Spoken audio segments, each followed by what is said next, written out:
The Super Soldier Serum is one of the most sought after and mysterious items in the Marvel Cinematic Universe. While it may seem pretty straightforward, you inject someone with the serum and they become super strong, yada yada yada, but that's not really the entire case. In today's video, we'll take an in-depth look at what the Super Soldier Serum is and how impactful it's been on the Marvel Cinematic Universe as a whole. So prior to World War II, a German scientist named Abraham Erskine began working on what would eventually be called the Super Soldier Serum. Erskine's work caught the attention of Johann Schmidt, who tested an imperfect version of the serum on himself, which in turn created the Red Skull. Eventually, Erskine made his way to the United States of America, where he was able to continue his work as a part of Project Rebirth, which aimed to turn the US Army into an army of super soldiers. The serum, with a combination of Vita rays, is used on a kid from Brooklyn named Steve Rogers, who eventually becomes Captain America. Both the imperfect and perfect versions of the Super Soldier Serum grant the user a number of enhanced abilities, but the imperfect version burned the face off of Johann Schmidt, while the perfect version had no tragic side effects, unless you consider the inability to get drunk a tragic side effect. The serum not only enhances the recipient's physical abilities, but their personality as well. As Dr. Erskine states, it enhances what is already within. So Schmidt's awful Nazi personality was amped up to an even more inhuman degree, while Steve's honorable core was enhanced to help him become the selfless Captain America. As for the physical enhancements, the serum is very well-rounded. Steve enjoys enhanced strength, durability, speed, reflexes, endurance, stamina, intelligence, and even his senses are enhanced. While Steve is no daredevil, his perception is far above any normal human. Additionally, the serum provides regenerative abilities as well.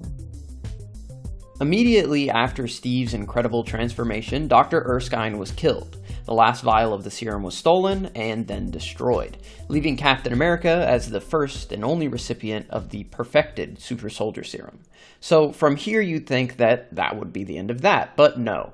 Both the Germans and the Americans were obsessed with this serum, wanting to finally recreate it and produce that army of super soldiers. During the Second World War, Dr. Arnim Zola was working on his own version of the Super Soldier Serum, which was injected into James Buchanan Barnes after he and the rest of the 107th Regiment were captured by Johann Schmidt's Hydra soldiers.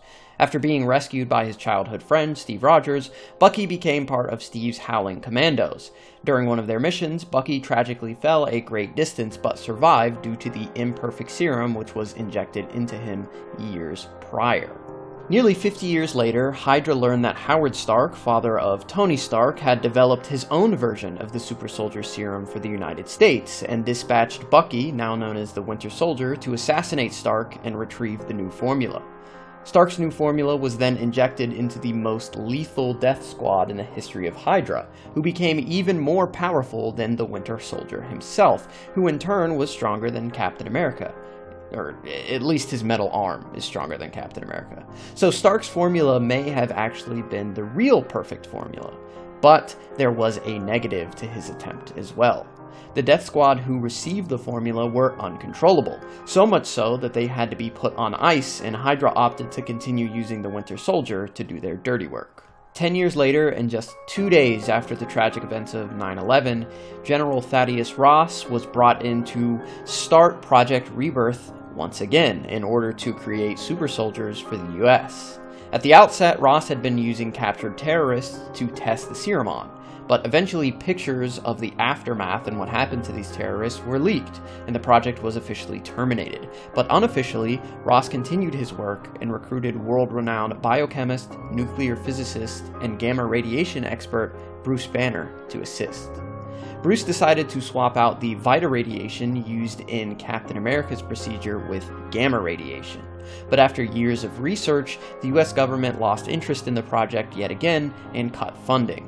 Frustrated by these events, Bruce decided to test the serum on himself. However, the combination of the Super Soldier Serum and the gamma radiation had unintended side effects, which transformed him into the Incredible Hulk. The powers of the gamma radiation version of the serum had aspects of each of the others. Unlike the original, it didn't enhance Bruce's personality, but it created a new one. Like the Stark formula, this new personality was uncharacteristically aggressive and had far more strength than anything Captain America could muster. But similarly to the original, it granted enhanced physicals as well as regeneration. But the enhanced intelligence has yet to be seen, as Hulk is essentially a toddler in Ragnarok and then merged with Bruce in Endgame, so we didn't see the final product of that new personality. Years later, during the time Ross was searching for Banner, he enlisted the help of Emil Blonsky, who was eventually injected with a small dose of a replicated variant of the Super Soldier Serum into his spine. Blonsky claimed that the serum didn't just return him to his youth, but made him far better than he ever was in his prime. But with his newfound abilities, he became extremely cocky, which resulted in gruesome injuries at the hands of the Hulk. But thanks to the serum, he recovered in less than a day.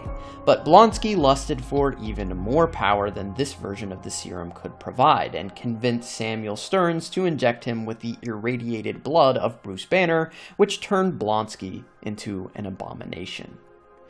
A final, twisted version of the Super Soldier Serum was created as a part of Project Centipede, and this may be a video for another day, but essentially Project Centipede was a mixture of the Super Soldier Serum, gamma radiation, the Extremis virus, and Chitauri tech.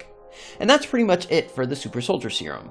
Only one perfect Super Soldier was ever created with the serum, but the closest they ever got at replicating it is up in the air. Although I'd say it's either the weaker version that Bucky received or the replicated version injected into Blonsky.